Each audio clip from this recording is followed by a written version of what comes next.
This video contains news and analysis related to a recent terror attack in Kashmir. The content may include sensitive visuals and discussions that could be distressing to some viewers. Viewer discretion is advised. We strongly condemn all forms of violence and terrorism. The purpose of the content is solely to inform and create awareness based on verified reports.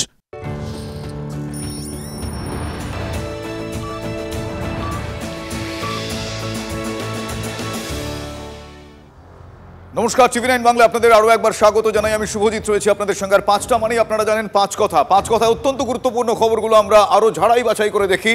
আজকেও তাই করব। আজকেও পাঁচ কথা আমরা শুরুতেই যে খবরে নজর রাখতেই হবে, তার কারণ যে ঘটনাকে কেন্দ্র করে একটার পর একটা পরত সামনে চলে আসছে। এবার দলের ছাত্র সংগঠনের বিরুদ্ধে বিস্ফোরক মন্তব্য করলেন রাজন্না হালদার।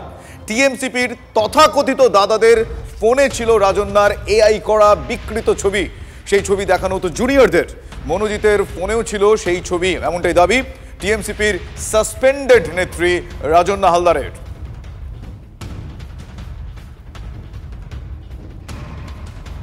যে বিস্ফোরক খবর আমাদের কাছে আসছে, তৃণমূল ছাত্র পরিষদের অনেকের মোবাইলেই ঘোরাফেরা করেছে রাজন্না হালদারের এআই করা একটা নগ্ন ছবি। সে বিষয়ে অবগত খোদ রাজন্না হালদার। বিভিন্ন রকমের এআই করা বিকৃত ছবি এইসব দাদারা বলবো জুনিয়রদের ডেকে ডেকে দেখাতো এবং পৈশাচিক আনন্দ উপভোগ করত। আমি যখন অবগত হই খুবই মানসিকভাবে বিধ্বস্ত ছিলাম এবং সেই কারণেই আমি আরও জোরালো করে এই মন্তব্যটি করেছিলাম যে তৃণমূল ছাত্র পরিষদের মধ্যে এরকম মনোজিৎ মিশ্রের মতো দাদারা এখনও লুকিয়ে আছে। সেই চারা গাছ যারা পরবর্তীতে মনোজিৎ মিশ্রের মতো পূর্ণ বৃক্ষে পরিণত হয়, এই কারণেই তো এটা বলেছি। এবং আজকে যারা আমি এই বক্তব্যগুলো তুলে ধরছি বলে আমি আমার নিজের দলের আত্মশুদ্ধির জায়গায় এখনও রয়েছি বলে আমাকে এখনো পর্যন্ত শিকার হতে হচ্ছে। বলা হচ্ছে আমি 21শে জুলাই মঞ্চে বক্তব্য রাখার আগে কার সঙ্গে কি করেছি কোট আনকোট, যেই কারণে আমাকে 21শে জুলাই মঞ্চে বক্তব্য রাখতে দেওয়া হয়েছে। তাহলে ভাবুন এখনো পর্যন্ত কি চারা গাছ আমাদের সঙ্গে রয়েছে। আমি এদেরকেই আত্মশুদ্ধির জায়গায় আমি নিয়ে আসতে চাইছি যাতে আমি নিজের ঘরটা পরিষ্কার করতে পারি। মনোজিৎ মিশ্রর ফোনেও হয়তো এই ছবিটা ছিল, হতে পারে, না হওয়ার তো কিছু নেই। এখন তো আমি দেখছি যে এরকম পৈশাচিক আনন্দ উপভোগ করে ধর্ষণের মতো ঘটনা ঘটিয়ে, এবং সেটা অন্য কোথাও নয়, তার নিজের কলেজের প্রেমিসেসে, তাহলে নিশ্চয়ই থাকতেও পারে। মানে সেটা হতবাক করার মতো বিষয় নয়, থাকতেই পারে। তা আমি যখন আগে থেকে বলে দিচ্ছি তাহলে সেই উপযুক্ত ব্যবস্থাটা আমার মনে হয় নেওয়াটা খুব বাঞ্ছনীয়। আমি এখনও ডিসিশন নিইনি, কারণ কেন ডিসিশন নিইনি সেটাও আমি বলছি। যদি আমি আজকে এদের বিরুদ্ধে কমপ্লেন করি না, নামটা কার আসবে? তৃণমূল কংগ্রেসের। আমি আমার দলকে রাস্তায় লজ্জায় নামাতে পারি না, তাই আমি এখনো ডিসিশন নিইনি। দেখা যাক, দল যদি আমাকে বলে সিদ্ধান্ত নিতে আমি নিশ্চয়ই নেব। দল যদি বলে না সিদ্ধান্ত নেওয়ার দরকার নেই, আমরা দেখে নিচ্ছি কি করা যায় এদেরকে নিয়ে, তাহলে সেটা দলের ওপর। আমাদের কাছে এরকম অভিযোগ কোনোদিন এরকম আসেনি। যদি কোনো জায়গা থেকে এরকম অভিযোগ আমরা পাই, আমরা কড়া থেকে কড়া ব্যবস্থা দলীয়ভাবে নিই। দাদাগিরি কত রকম ও কি সে প্রশ্নের উত্তরে এই কসবা ল কলেজে ডিজিটাল দাদাগিরির কথা আসছে। মনোজিতের ডিজিটাল দাদাগিরি। ল কলেজের সব অফিসিয়াল গ্রুপের অ্যাডমিন এই মনোজিৎ মিশ্র। টিভি9 বাংলার হাতে চাঞ্চল্যকর তথ্য। ছাত্রীদের জোর করে ইউনিয়ন রুমে বসিয়ে রাখতো মনোজিৎ। টিভি9 বাংলায় বিস্ফোরক। ল কলেজের আরও এক ছাত্রী রূপসা নস্কর জিএস পরিচয় দিয়ে কলেজে ছড়ি ঘোরাতো মনোজিৎ। গোটা কলেজ জানতো রূপসাই জিএস। টিভি9 বাংলায় দাবি ল কলেজের এক ছাত্রীর তিনি জিএস নন। টিভি9 বাংলায় দাবি করেন রূপসার দাবি সর্বৈব মিথ্যা। দাবি ল কলেজের ছাত্রীর। রূপসাও কলেজের ত্রাস, মনোজিতের লোক, এমনটা ওই ছাত্রী দাবি করছেন।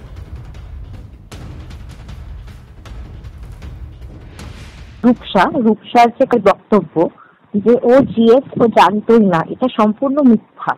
কারণ আমাদের সবার সামনে ওকে জিএস ঘোষিত করা হয়েছিল, সেটা মনোজিৎ মিশ্র নিজের মুখে বলেছিল। আমাদের একটা গ্রুপ ছিল, এখানে এখনো অবধি মনোজিৎ মিশ্র, অ্যানি এবং রূপসা নস্কর এই দুজন অ্যাডমিন। তৃতীয়ত, রূপসার যে ত্রাস আমাদের কলেজে, ভীষণ খিস্তি দিয়ে কথা বলা, ভীষণ গালিগালাজ করে কথা বলা সবাইকে, সেটা যে কেউ মানে একদম, সেটা কলেজের স্টাফ হোক কিংবা কলেজের স্টুডেন্টস। এবার সেই ভয় অনেকে কমপ্লেন করতেও পারেনি। রূপসাদির যে কি ভয়ানক রাগ সেটা সবাই জানে। একদিন আমাদের ইউনিয়ন রুমে মোটামুটি আমরা বসেছিলাম, একটি মেয়ে উঠে যেতে চাইছিল, যে বললো যে মনোজিৎ দা আমি একটু উঠে যাই, একটা ম্যামের ক্লাস আছে, আমি ক্লাসটা করে আসি। মনোজিৎ দা ওখানে ওকে থামিয়ে দিল, বললো তুই এখানে বস চুপচাপ, তুই জানিস আমার কত ক্ষমতা, আমি এক্ষুনি গিয়ে ক্লাস বন্ধ করে দিয়ে আসবো। সম্পূর্ণ সমস্ত অধ্যাপকরাও ভীষণ ভয় থাকে ওই একটি নামে। আমাদের কার সাথে কখন কি ঘটতে পারে আমি জানি না, কারণ মনোজিৎ আমাদের ফলো করতো অ্যাক্রোপলিস থেকে কালীঘাট স্টেশন অব্দি, মেট্রো স্টেশন অব্দি ওর পুরো চর লাগানো থাকতো। তৃণমূলের মনোজিৎ মডেল আসলে এইভাবেই ফাংশনিং করে রাজ্যের সমস্ত ক্যাম্পাসে, যেখানে ক্যাম্পাস অ্যাডমিনিস্ট্রেশন, ক্যাম্পাস চালানোর সমস্ত জায়গাগুলোতেই মনোজিতের মতন ক্রিমিনালরা তারাই হচ্ছে যে মাথা হয়ে বসে থাকে। এবং এর ফলাফলে কলেজের যত্রতত্র যে কোনো ডিপার্টমেন্ট, যে কোনো ফ্যাকাল্টি, সেইখানেই এরা হচ্ছে নিজেদের দাদাগিরি, নিজেদের শাসন, নিজেদের দখল এটা ধরে রাখছে। এর ফলাফলে যেটা হচ্ছে এই যে শুধু একটা দুটো তিনটে চারটে ক্রাইমের ঘটনা নয়, হেন ক্রাইম নেই যাতে এদের হাত পাকানো নেই, এবং ক্যাম্পাসের ভেতরে সেই সমস্ত ক্রিমিনাল অ্যাক্টিভিটিকে এরা মদত দিচ্ছে এবং এটাকে পরিচালনা করে যাচ্ছে ওই অবৈধ ইউনিয়ন রুমগুলোকে ব্যবহার করে। আপনারা শুনলেন কিভাবে ইউনিয়ন রুম ব্যবহৃত হতো। আচ্ছা, অধীর রঞ্জন চৌধুরী কি বলছে আপনাদের শোনাবো। মন্ত্রী শশী পাঁজা কি বলছেন শুনুন পরপর। মনোজিতের মন পেতে অনেকেই তার কাছে আত্মসমর্পণ করেছে, আবার মনোজিৎ তার মন দিতে তার তরফ থেকে লুটতরাজের অভাব রাখেনি। আর এরকম মনোজিৎ সারা বাংলায় প্রচুর আছে। মনোজিৎ একটা ব্যতিক্রম নয়, বরং মনোজিৎ একটা সাধারণ একটা ব্যক্তি যারা তৃণমূল দলের হয়ে এই কাজই করে। কেউ প্রকাশ হয় কারোর নাম প্রকাশ হয় না। তার ক্ষেত্রে আমরা বিস্তারিত বলেছি, দল এই সময়কে প্রশ্রয় দেয় না এবং দল এই ধরনের ঘটনা কি নিন্দা জানিয়েছে প্রথম দিন থেকে আমরা বলেছি। এবং আপনারা জানেন কলকাতা পুলিশের যে এসআইটি গঠিত হয়েছে, তারপরে গোয়েন্দা বিভাগ এখন পুরো বিষয়টা দেখছে, একবারই তৎপরতা নিয়ে সবকিছু ধরা এবং বিষয়বস্তু সবটাই ইনভেস্টিগেশন একবারই সচক্ষে আপনাদের সামনেও হচ্ছে। অন্যদিকে তদন্ত কোন পথে একটু আমরা জানবো। কসবার এই ল কলেজে গণধর্ষণ কাণ্ডে দ্রুত চার্জশিট দেওয়ার চেষ্টা কলকাতা পুলিশের। শুধু তাই নয়, ফরাক্কা জয়নগর কাণ্ডের কথা আপনাদের মনে আছে, সেরকমই এক্ষেত্রেও ধৃতদের হেফাজতে রেখেই বিচার প্রক্রিয়া শেষ করার চেষ্টা পুলিশের। রাজ্য ফরেন্সিক সায়েন্স ল্যাবরেটরি এবং cyber forensic and digital evidence examiners laboratory রিপোর্টের অপেক্ষায় তদন্তকারীরা। আমার সহকর্মী সুজয় এই মুহূর্তে আমার সঙ্গে রয়েছেন। সুজয়, এখনো পর্যন্ত স্টেটাস কি? এখনো পর্যন্ত এই তদন্ত প্রক্রিয়া কিভাবে এগোচ্ছে? স্টেটাস কি? এখন নারী নির্যাতনের মতো এই ধরনের ঘটনায় দেশের মধ্যে নজির গড়তে চাইছে রাজ্য পুলিশ বা কলকাতা পুলিশ। সেই কারণেই যেমন তুমি দেখেছো ফারাক্কা জয়নগর সেই ঘটনাগুলিতে একেবারে সর্বোচ্চ সাজা অর্থাৎ ফাঁসির সাজা হয়েছে অভিযুক্তদের।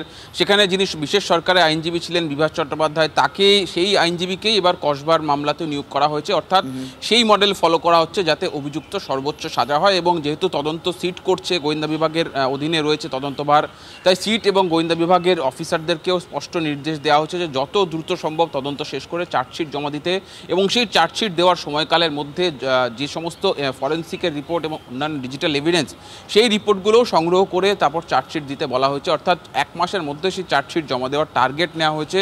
একদম নিখুঁত চার্জশিট তৈরি করার লক্ষ্যে এই মুহূর্তে সিটে তদন্তকারী যারা অফিসার তারা কাজ করছেন। তার কারণ তারা প্রথম থেকেই তুমি দেখতে পাবে গত কয়েকটি ঘটনাতেই কিন্তু নারী নির্যাতনের বিরুদ্ধে রাজ্য পুলিশ কলকাতা পুলিশ একটা নজির সৃষ্টি করতে চাইছে। সর্বোচ্চ ফাঁসির সাজা গত কয়েকটি ঘটনায়, যে ঘটনাগুলি গোটা দেশ গোটা রাজ্যের মধ্যে রাজ্যের মানুষকে রীতিমতো প্রতিবাদ আন্দোলনে নামিয়েছিল, সেই ঘটনাগুলিতে কিন্তু কলকাতা পুলিশ বা রাজ্য পুলিশ সেই ধরনের ফাঁসির সাজা সুনিশ্চিত করতে পেরেছিল। এক্ষেত্রেও যাতে মনোজিৎ এবং তার যে বাহিনী তাদের এমন সাজা হয় যেটা নজির গড়ে, যাতে এই ধরনের ন্যক্কারজনক ঘটনা, এই ধরনের পাশবিক আচরণ মেয়েদের প্রতি বা এই ধরনের অপরাধ যাতে কোথাও না ঘটে, সেই চেষ্টায় কিন্তু সিটের তরফ থেকে বা কলকাতা পুলিশের তরফ থেকে করা হচ্ছে। এবং সেটার জন্য যা প্রয়োজনীয় নির্দেশ এবং যা প্রয়োজনীয় কাজ সেদিকেই কিন্তু এগিয়ে নিয়ে যাওয়া হচ্ছে। ধন্যবাদ সুজয়। পাশাপাশি এই প্রশ্ন অনেকের মনে আসছে যে মনোজিৎ সে তো ওই কলেজে চাকরি করতেন, কসবাকাণ্ডে তদন্তকারীদের স্ক্যানারে এই ধৃত মনোজিতের নিয়োগ সংক্রান্ত যা যা তথ্য রয়েছে সেগুলো, তার কারণ কিভাবে সে চাকরি পেলেন। মনোজিতের বেতন স্লিপের কপি বাজেয়াপ্ত করা হয়েছে তার অ্যাটেন্ডেন্স রেজিস্টার, মানে তিনি রোজ আসতেন কিনা, কবে কবে আসতেন। লালবাজার সূত্রে এমনটাই জানা যাচ্ছে। আমার সহকর্মী সুপ্রিয় আমার সঙ্গে এই মুহূর্তে টেলিফোন লাইনে রয়েছেন। সুপ্রিয়, মনোজিতের চাকরি ক্ষেত্রও তো ছিল যে কলেজে সেই ধরনের ঘটনা ঘটিয়েছে বলে এখনো অভিযোগ। সেক্ষেত্রে তার চাকরি ক্ষেত্রের কোন কোন বিষয়গুলো এই মুহূর্তে আতশ কাচের তলায় আনছেন তদন্তকারীরা, কি জানা যাচ্ছে সূত্র মারফত? সুজিত, দেখো, কলেজের ভেতরে যে ঘৃণ্য অপরাধ মনোজিৎ ঘটিয়েছে তার পেছনে কিন্তু অন্যতম একটা কারণ হচ্ছে তার প্রভাব, এবং সেই প্রভাবকে কাজে লাগিয়ে কিন্তু গভর্নিং বডির সুপারিশে কলেজের চুক্তিভিত্তিক কর্মী হিসেবে চাকরি পেয়েছিলেন এই মনোজিৎ মিশ্র। এবং ইতিমধ্যে যেটা আমরা জানতে পারছি যে লালবাজার সূত্রে যে তথ্য পাওয়া যাচ্ছে যে এই কলেজে কসবা ল কলেজ থেকে যে অস্থায়ী কর্মীদের যে রেজিস্টার বুক, যেখানে অস্থায়ী কর্মীরা সই করেন উপস্থিতি হিসাবে, সেই রেজিস্টার বুক তদন্তকারীরা বাজেয়াপ্ত করেছেন এবং তার পাশাপাশি কলেজ থেকে মনোজিতের যে স্যালারি স্লিপের কপি সেটাও বাজেয়াপ্ত হয়েছে। অর্থাৎ কোথাও গিয়ে এই যে প্রভাব কাজে লাগিয়ে মনোজিৎ চুক্তিভিত্তিক কর্মী হিসেবে কাজ পাওয়া, এমনকি শুধু তাই নয় 2024 সালের আগস্ট মাসের সেই যে চুক্তিভিত্তিক কর্মীর যে কাজ সেটা আবার রিনিউয়ালও হয়েছিল। এই বিষয়গুলো যাতে আগামীতে তার প্রভাবকে তুলে ধরার ক্ষেত্রে তদন্তকারীরা তথ্য প্রমাণ হিসাবে আদালতে তুলে ধরতে পারেন, সেই কারণে এই সমস্ত নথিপত্র ইতিমধ্যেই বাজেয়াপ্ত করা হয়েছে এবং সেগুলোকে আগামীতে আদালতের সামনে তুলে ধরা হবে, এমনটাই কিন্তু আমরা জানতে পারছি। শুভজিৎ, বেশ, ধন্যবাদ সুপ্রিয়। পাশাপাশি আরো বেশ কিছু স্ট্যাটাস আপনাদের জানাবো। আদালতের নির্দেশের পরেও কলকাতায় একাধিক কলেজের ইউনিয়ন রুম খোলা। ইউনিয়ন রুম খোলা রয়েছে আশুতোষ কলেজে, ইউনিয়ন রুম খোলা দেখতে পাওয়া যাচ্ছে যাদবপুর ইউনিভার্সিটিতে। হাইকোর্টের নির্দেশ মেনে এখনো বিজ্ঞপ্তি শিক্ষা দপ্তর পাঠায়নি।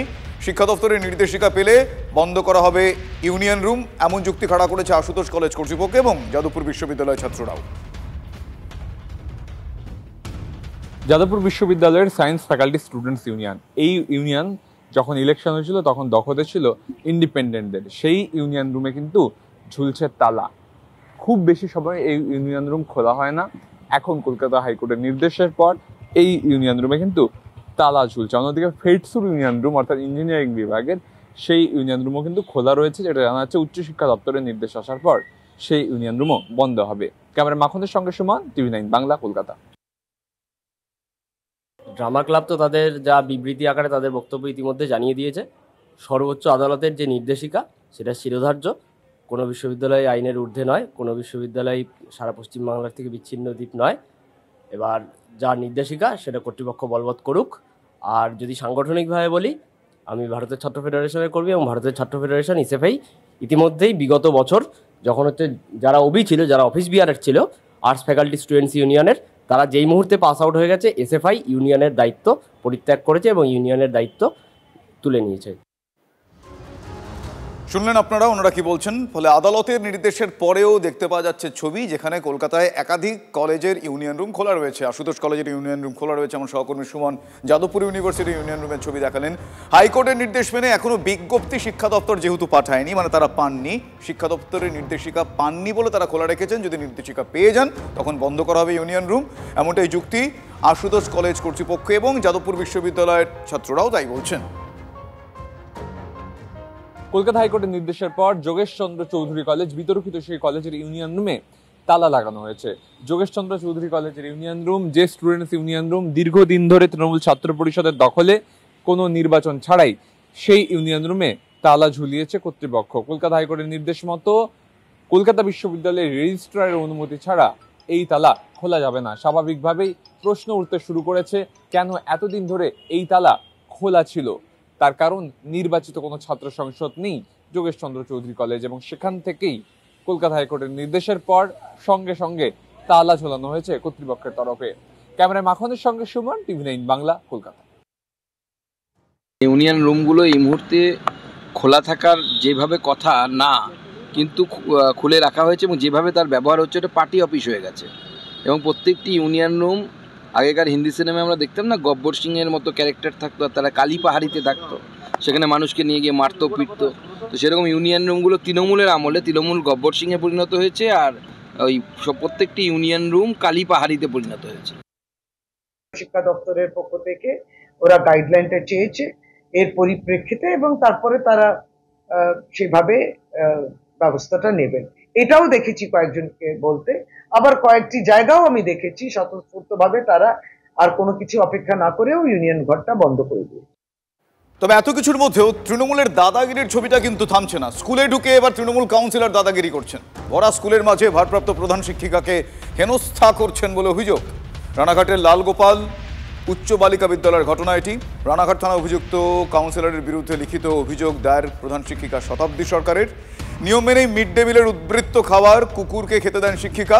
রাস্তা অপরিষ্কারের অভিযোগ তুলে স্কুলে চড়াও হন কাউন্সিলর জয়দীপ দত্ত। সহকর্মী এবং পড়ুয়াদের সামনে হেনস্থার অভিযোগ করেন ওই প্রধান শিক্ষিকা। তাকে হেনস্থা করা হয় তার সহকর্মীদের সামনে এবং অভিভাবকদের সামনে। অভিযোগ এমনটাই, যদিও সব অভিযোগ অস্বীকার করেছেন তৃণমূল কাউন্সিলর জয়দীপ দত্ত, যার নাম। আপনার যদি এতই কুকুরের প্রতি ভালোবাসা থাকে তাহলে আপনি আপনার স্কুলের মধ্যে কুকুরদের নিয়ে আসবেন, নিয়ে এসে খেতে দেবেন, বা আপনার বাড়িতে ডেকে নিয়ে যাবেন, নিয়ে গিয়ে খেতে দেবেন। আমি বললাম রাস্তার কুকুরকে রাস্তায় খেতে দিতে পারবো না? একজন জনপ্রতিনিধির কাছ থেকে এই ধরনের ব্যবহার, এবং একটা আমার ওয়ার্কিং প্লেসে, বিষয়টা তো আমার পার্সোনাল ব্যাপার। আমি কুকুর খাওয়াই, আমার বাড়ির লোক গিয়ে কুকুর খাওয়াই, সেটা তো আমার ব্যাপার। সেটা আমি খুব অপমানিত হয়েছি, এবং আমি এই জন্য বিষয়টা থানায়ও জানিয়েছি। মেনলি ওনাকে বলতে গেছি যে পলিথিনে আপনি খাবার দেবেন না, তো সেইটা নিয়েই মেনলি একটু কথাবার্তা মধ্যে হয়েছে। আদারওয়াইজ আর কিছুই না। ওনাকে বলেছি খাবার দিন আপনি কুকুরকে, আমি পরিচ্ছন্নতার দায়িত্ব যখন নিয়েছি, 8 নম্বর ওয়ার্ডকে পরিষ্কার রাখার দায়িত্ব আমার, তো সেটাকে সঠিকভাবে মেনটেন করলে ভালো হয়। কাউন্সিলরকে অনুরোধ করতে গিয়েছেন, তর্কাতর্কি হয়েছে, তাকে নিগ্রহের কোনো ব্যাপার নেই এবং তাকে থ্রেটনিং এর কোনো ব্যাপার নেই। স্থানীয় মানুষজন এসে বলেছেন যে আমাদের রাস্তাঘাট অত্যন্ত নোংরা হচ্ছে, আপনারা একটু নজর দিন।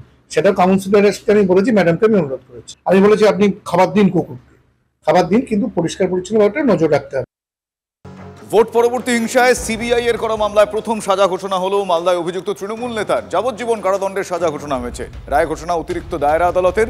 নির্যাতিতার পরিবারকে 3 লক্ষ টাকা ক্ষতিপূরণ দেওয়ার নির্দেশ। আর কি নির্দেশ আমি জানবো, আমার সহকর্মী শুভতোষ এই মুহূর্তে আমার সঙ্গে রয়েছেন টেলিফোন লাইনে। শুভতোষ, দেখো, ভোট পরবর্তী যে সমস্ত হিংসা হয়েছিল তাদের মধ্যে পক্সো আইনের ক্ষেত্রে, সেক্ষেত্রে দেখা গেছিল যে একজন স্কুল ছাত্রী এবং নাবালিকা তাকে তুলে নিয়ে গিয়ে বাড়িতে খেলার সময় তাকে তুলে নিয়ে গিয়ে ধর্ষণ করে, এবং তার অভিযোগ ছিল একজন তৃণমূল নেতা, এবং তিনি আবার অবসরপ্রাপ্ত স্কুল শিক্ষকও।